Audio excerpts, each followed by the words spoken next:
Hello guys, ఈ video అయితే దుబాయ్లో నేను మా ఆఫీస్లో నుండి రికార్డ్ చేస్తున్నాను. ఎందుకంటే ఈరోజు లొకేషన్ అనేది చాలా బాగుంది, అందుకని నేనైతే ఈ వీడియోని రికార్డ్ చేస్తున్నాను.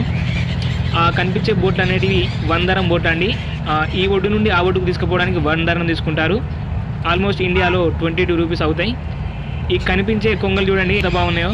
ఆ కనిపించే కొంగలు అలా ఎందుకు వస్తున్నాయంటే ఆ బోట్ మీద వెళ్ళేటోళ్ళు వీటికి రొట్టె ముక్కలు కానీ ఏదైనా బ్రెడ్ కానీ తినడానికి ఇస్తారు. అందువలన అవి బోట్ వచ్చేటప్పుడు దాని పక్కనే వస్తున్నాయి.